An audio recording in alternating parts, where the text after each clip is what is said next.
Salut! O să vă arăt cum să folosiți SourceTree. Este un program ce vă permite să pune la dispoziție o interfață grafică pentru lucrul cu Git. Va trebui să-l downloadați de pe net, de la Bitbucket și să vă creați un cont.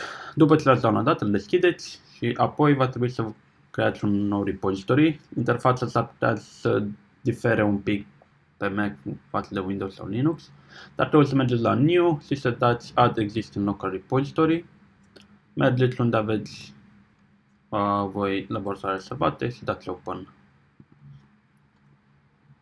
Și se deschide această fereastră unde este repozitoriul vostru. Aici la Workspace vom vedea ce fișiere au fost modificate, ce modificări au fost făcute. La History o să vedem commit-urile făcute. Mai jos avem zona de branches și vedem că sunt 3 branch-uri, Master, Lab 3 și Lab 2. Branch-ul care este îngroșat și cu o bulină în stânga înseamnă că pe acel branch suntem. Ca să trec de pe un branch de pe altul, dublu click de pe unul pe altul. În zona aceasta se vede un istoric, ce commit-uri au fost făcute, iar aici vedem și o reprezentare grafică a branch-urilor cum au fost mărgiuite unul în altul. Ok, cum veți lucra voi, trebuie să creăm un nou branch și regulă generală, când creăm un nou branch, asigurați-vă că sunteți pe master și că este totul curat, adică aici la file status nu am niciun fișier modificat, nimic. Sau la un git status o să zic că everything is up to date. Creăm branch, sunt pe butonul branch, să-i dăm un nume. Și acum vedem că a creat branch-ul și că și suntem pe el, deoarece este îngroșat. Apoi am deschide IntelliJ-ul.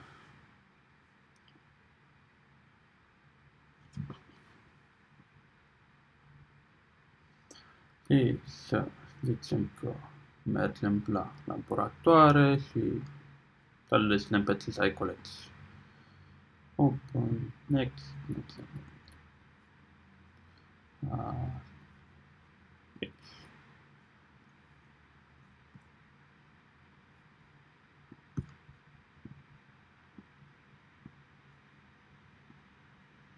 Ok, acum avem acest lab deschis.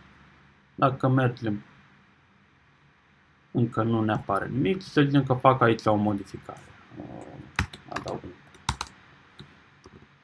Dau un comentariu și ce modificare să mai fac. Am adăugat. Acum, aici automat s-au făcut modificările. Putem să le vedem. De exemplu, am modificat fișierul colecției student.java, cu roșu vedem ce am șters, cu verde vedem ce s-a adăugat. Haideți să adăugăm și o clasă de test.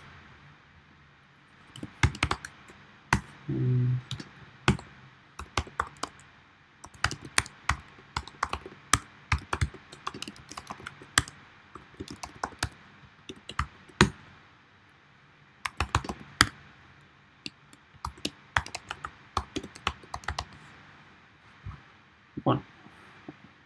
Și rulăm. Ok. Lucrurile merg bine. Și vedem aici că s-a mai adăugat și main-ul acesta. Ca să adăugăm fișiere la commit, în linia de comandă dădeam cu git add și numele fișierului, aici doar putem să le selectăm. Dacă vrem să ștergem commit, o deselectăm și le trecem, sau putem să le punem pe toate. Atenție că aici nu vrem să adăugăm fișierele cu .xml, .iml sau le vrem să fie în commit doar cele .java.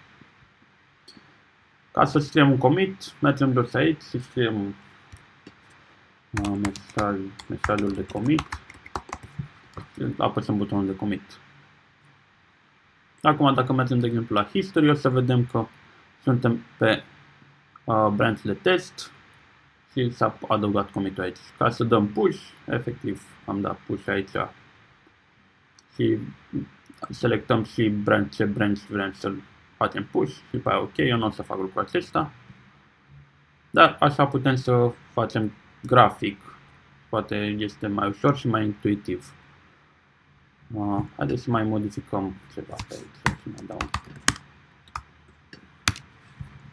Ok, am modificat ceva.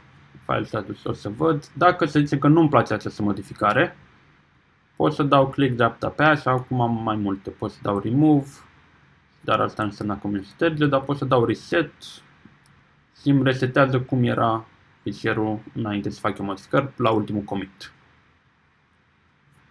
Și pot să vedeți că are mai multe feature-uri interesante.